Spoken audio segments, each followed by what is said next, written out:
3.1.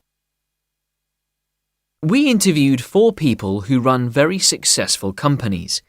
We wanted to find out about the jobs they did before they became their own bosses and ask them about their worst work experiences.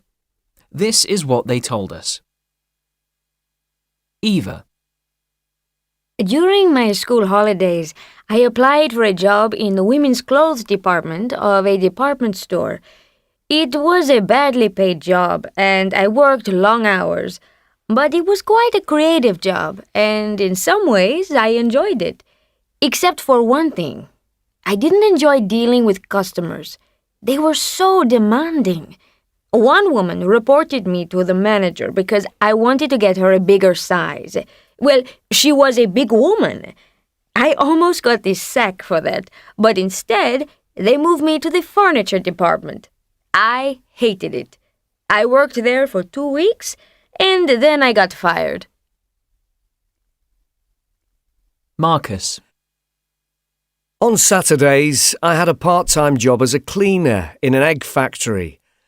I was responsible for the machines. I had to get under the machines and clean the old eggs off them. It wasn't a challenging job. Anyone could do it. But I had to put up with that disgusting smell. It was so horrible that I stopped eating eggs. In fact, it put me off eggs for life. But I'm glad I did it because I was more motivated to pass my exams and get a better job.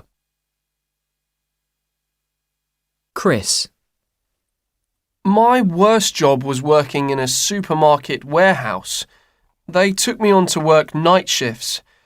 It was a boring, repetitive job, and I had to stand for hours without a break.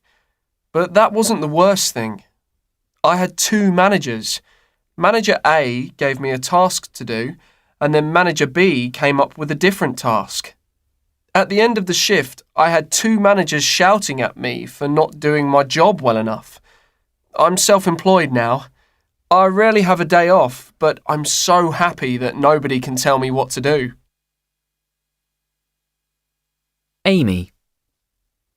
I was a postwoman one Christmas.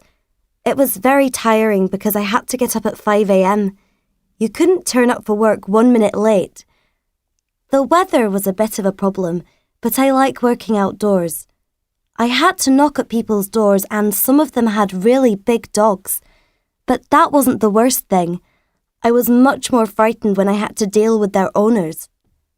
People wanted to know why their mail was late. I found that really stressful. Now that I have my own company, I'm always really nice to the people who bring the post.